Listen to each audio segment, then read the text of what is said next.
ఉన్నటువంటి జనసేన మిత్రులకు వీక్షకులందరికీ కూడా నమస్కారాలండి. ఇప్పుడు మిత్రుడు చాలా అంశాలు మాట్లాడారు. తమరి ఇంట్రోలో కూడా చాలా అంశాలు మాట్లాడారు. గత పాలకులు, గత ప్రభుత్వం అనేటప్పుడు 2014, 19 మధ్య కాలంలో తెలుగుదేశం పార్టీ కూడా పరిపాలించింది రాష్ట్రాన్ని. అంటే అప్పుడు కూడా మేము ఏం చేసామంటే వీళ్ళ యొక్క కష్టాలని స్వయంగా ఆ రోజు ముఖ్యమంత్రి చంద్రబాబు నాయుడు గారు పర్యటించారు, తెలుసుకున్నారు. అదేవిధంగా ఈ డోరీలో తీసుకెళ్లేటప్పుడు గర్భిణీలు పడుతున్నటువంటి ఆవేదనను ఆయన ఒక మహిళను మాట్లాడుతూ ఆ రోజు ముఖ్యమంత్రిగా ఉన్నటువంటి చంద్రబాబు గారు కంటతడి పెట్టుకున్నారండి. దానితో పాటు ఎవరైనా కానీ హాస్పిటల్కి రావాలంటే అనారోగ్యం పాలయ్యి రావటానికి చాలా ఇబ్బందులు పడుతున్నారు. మాకు అసలు మెడిసిన్స్ అందట్లేదు, ఇక్కడ దోమలు ఎక్కువగా ఉన్నాయి, త్రాగటానికి నీరు లేదు, అదేవిధంగా వ్యవసాయం చేసుకోవటానికి సకాలంలో నీరు అందట్లేదు, మేము వర్షాధారం మీద అక్కడ ఆధారపడి పంటలు పండిస్తున్నాము. దీంతో పాటు పెద్ద ఎత్తున మా యువత మొత్తం కూడా గంజాయి వైపు మళ్ళారని చెప్పి అక్కడ మహిళలు ఆ రోజు ఆవేదన వ్యక్తం చేశారు. అప్పుడు మేము ఏం చేసామంటే భారతదేశంలో ఎక్కడ అంటే ఒక్కొక్కరికి ఒక్కొక్క ఆలోచన ఉంటుందండి. మీరు చెప్పినట్టు ఆ రోజు చంద్రబాబు నాయుడు గారికి అక్కడ ఉన్నటువంటి యువత పట్ల, అక్కడ ఉన్నటువంటి యువత తీసుకుంటున్నటువంటి, మీరు చెప్పినట్టు గంజాయి వైపు వెళ్తూ ఉన్నారు, అక్కడ ఉన్నటువంటి ప్రజలకు కనీసం వైద్యం అందించలేము అనేటటువంటి అంశాన్ని ఆయన ప్రామాణికంగా తీసుకున్నారు కాబట్టి ఆ రోజు అవన్నీ కూడా అందించారు. సో దాని గురించి ఇక్కడ మనం మాట్లాడలేదు. కాకపోతే రోడ్లకు సంబంధించి మౌలిక వసతుల కల్పనలో ఎవరిని ఏం చేయట్లా. స్మాల్ సబ్మిషన్ చెప్పండి. నేను ఎందుకు ఇవి ప్రస్తావిస్తున్నానంటే చెప్పండి. గత ప్రభుత్వాలు ఏమీ చేయలేదన్నప్పుడు గతంలో 2014 నుంచి 19 మధ్య కాలంలో మేము ఉన్నాం. అరకు కాఫీని ప్రపంచవ్యాప్తంగా ప్రసిద్ధి చెందిందంటే కేవలం రోడ్ల గురించి మాత్రమే మాట్లాడాను సార్.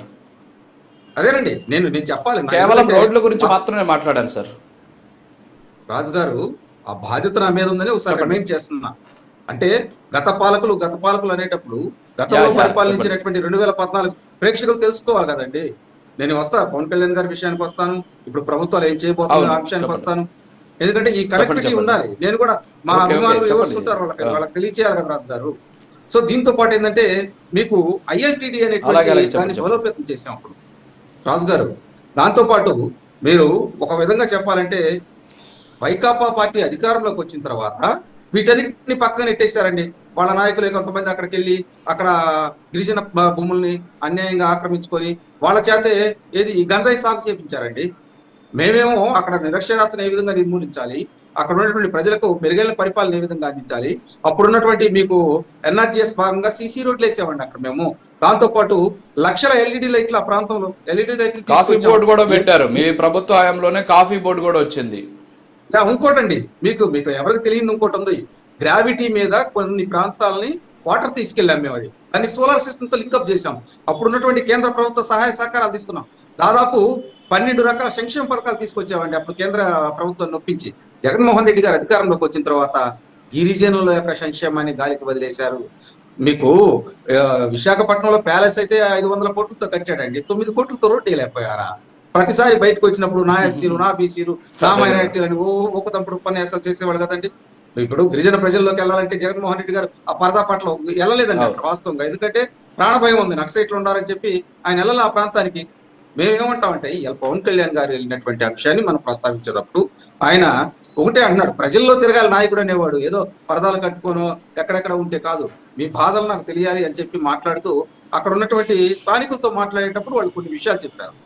వర్షం పడుతుంది, కలెక్టర్ గారు వచ్చి సార్ ఇప్పుడు వెళ్ళటానికి వీలు లేదంటే లేదయా, మనం వాళ్ళ బాధ సాధకులు తెలుసుకోవాలంటే వాళ్ళతో కలిసి ప్రయాణం చేయాలి. నేను గతంలో కూడా ఇక్కడికి వచ్చాను, ప్రతి 2 నెలలకి ఇక్కడికి ఒకసారి వస్తాను, నేను రివ్యూ చేస్తానన్నప్పుడు వాళ్ళ ఆవేదన ఇక్కడ ఈ ప్రాంతంలో ఉన్నటువంటి వాళ్ళకి తాగునీటి సాగునీటి సమస్యలు కావచ్చు, రోడ్డు సమస్యలు కావచ్చు, ముఖ్యంగా ఆరోగ్యపరమైనటువంటి విషయాల్లో వాళ్ళు పడుతున్నటువంటి ఆవేదన కావచ్చు, ఇవన్నీ డిప్యూటీ సీఎం గారి దృష్టికి తీసుకెళ్లారు. ఆయన కూడా మీరు నన్ను మీసం తిప్పండి, గుండెలు చరుచుకోండి, ఓజీ అని కేకలు వేస్తాం కాదు, సీఎం అంటాం కాదు, ఇవి కాదు. నేను చేయాల్సిందేంటి, మీకు న్యాయంగా ఏ అంశాలలో నేను అవకాశాలు కల్పించాలి, ఉపాధి అవకాశాలు కల్పించాలి, దీంతో పాటు ఇక్కడ మౌలిక వసతులు ఏ విధంగా కల్పించాలి, ఇక్కడ వ్యవసాయం మీరు చేసుకునేందుకు అనువుగా ప్రభుత్వ పథకాలు ఏ విధంగా అందించాలి, దీంతో పాటు ప్రధానంగా మీకు ఆరోగ్య సమస్యలు వస్తున్నాయి వాటి మీద మాట్లాడదామని చెప్పి అక్కడ ఉన్న మహిళల దగ్గరికి తీసుకొని మాట్లాడేటప్పుడు ఒక మహిళ ఆవేదన వెలుగుచ్చింది, ఈ గంజాయితో మా పిల్లలందరూ అన్యాయం అయిపోయారని అన్నప్పుడు లేదు నేను ఇవన్నీ సెటరేట్ చేస్తాను, చంద్రబాబు నాయుడు గారికి ఆల్రెడీ చెప్పాను, ఇక్కడ మీకు మౌలిక వసతులు కల్పించడానికి ప్రతి 2 వీక్స్ ఒకసారి, ప్రతి 2 నెలలకు ఒకసారి నేను మీ దగ్గరికి వస్తానని చెప్పి వాళ్ళకు ఒక భరోసా కల్పించారు. ఆయన కూడా ఏంటంటే అక్కడ ప్రధానంగా ఉన్నటువంటి శంబరగిరి గ్రామంలో అక్కడ శ్రీ పోలమాంబ తల్లి ఆలయం దగ్గర సంచార వైద్య సేవలు కూడా పెట్టారండి మీరు. అవునండి. అంటే దీన్ని పనికి ఆహార పథకం కింద లింకప్ చేయడానికి ఏదైతే 12 పథకాలు సెంట్రల్ గవర్నమెంట్ నుంచి రావట్లేదండి, ఆ పథకాలను పునరుద్ధరించడంతో పాటు వీళ్ళకి ప్రత్యేకమైనటువంటి సదుపాయాలు కలిగించడం, వీళ్ళకి ఉపాధి కావచ్చు, దీంతో పాటు విద్యాపరంగా యువకులను ఏ విధంగా ముందుకు తీసుకెళ్లాలి, అక్కడ ఉన్నటువంటి వాళ్ళని ఏ విధంగా ఆదుకోవాలనే అటువంటి అంశాల మీద సుదీర్ఘంగా అక్కడ ఉన్నటువంటి వాళ్ళతో మాట్లాడుతూ వాళ్ళ సూచనలు తీసుకొని పవన్ కళ్యాణ్ గారు ముందుకెళ్తూ అక్కడ ఇంకోటండి, ఈయన మక్కువ మండలం కలివిరి గ్రామం ఆ నుంచి ఆ చివరి వరకు నడిచారండి. అక్కడ దీంతో పాటు చీపురు వలస సమీపంలోని వెంగళరాయ సాగర్ దగ్గర వ్యూ పాయింట్ దగ్గర కొద్దిసేపు ఆగారు. అరే ప్రకృతి అందాలు బ్రహ్మాండంగా ఉండయి, వర్షం పడుతున్నా కానీ ఆ ప్రకృతి అందాలను తన కెమెరాలో బంధించారండి. దీంతో పాటు నేను అసలు ఈ అడ్వాంచర్ టూరిజం గా ఈ ప్రాంతాన్ని మార్చాలి అని చెప్పి ఆయన ఒక మాట మాట్లాడటం జరిగింది. దీంతో పాటు ఆ పంచాయతీరాజ్ గ్రామీణాభివృద్ధి శాఖకు సంబంధించినటువంటి కమిషనర్ వాళ్ళతో అధికారులతో మాట్లాడి ఈ సూరపాడు రిజర్వాయర్ కి సంబంధించినటువంటి విషయం ఏమైందని మాట్లాడేటప్పుడు గత ప్రభుత్వంలో ఆ రిజర్వాయర్ కొంత పనులు చేశారండి, తర్వాత వైకాపా ప్రభుత్వం వచ్చిన తర్వాత అసలు పట్టించుకోలేదంటే లేదు ఆ రిజర్వాయర్ నిర్మాణం బాధ్యత నాది అని గిరిజన రైతులకు హామీ ఇచ్చారండి. దీంతో పాటు గజపతి నగరం, రామచంద్రాపురం, సాలూరు, మామిడిపల్లి, మార్కొండపుట్టు అనేటువంటి మండలాల నుంచి పెద్ద ఎత్తున పవన్ కళ్యాణ్ గారి దగ్గరికి వచ్చారండి. వాళ్ళ ఆవేదన చెప్పారు, ఆయన అడుగడుగును కూడా ప్రజలు నీరాజనం పట్టారండి. వాళ్ళ ఏదైతే గిరిజనుల యొక్క వాళ్ళ నృత్యాలతో ఆయన్ని మమేకమవుతుంది అంటే దగ్గరికి తీసుకొని అయ్యా మా బాధలు ఇలా ఉండి, అన్న మా బాధలు ఇలా ఉండి అని చెప్పినప్పుడు ఒక విధంగా పవన్ కళ్యాణ్ గారు కూడా కంటతడి పెట్టుకునేటువంటి సందర్భాలు చూసారా, నిన్న కళ్ళు చెమర్చారండి వాళ్ళ బాధలని. అంటే నాయకుడికి ఉండవలసింది ఏంటంటే ప్రజల వద్దకు వెళ్ళాలి, ప్రజల యొక్క అవసరాలు తెలుసుకోవాలి, ప్రజల బాధక సాధకులు తెలుసుకోవాలి, అంటే వాళ్ళకి ఏ విధంగా మౌలిక వసతులు కల్పించాలనే దాని మీద చంద్రబాబు నాయుడు గారితో నేను ఖచ్చితంగా మాట్లాడతాను. 70 సంవత్సరాల నుంచి మీకు జరుగుతున్నటువంటి అన్యాయం కావచ్చు, ఇక్కడ అభివృద్ధి లేనితనాన్ని కూడా నేను పాలకుల దృష్టికి తీసుకెళ్లి ఒక సెటరేట్ చేస్తానంటాం కూడా చాలా గొప్ప విషయం.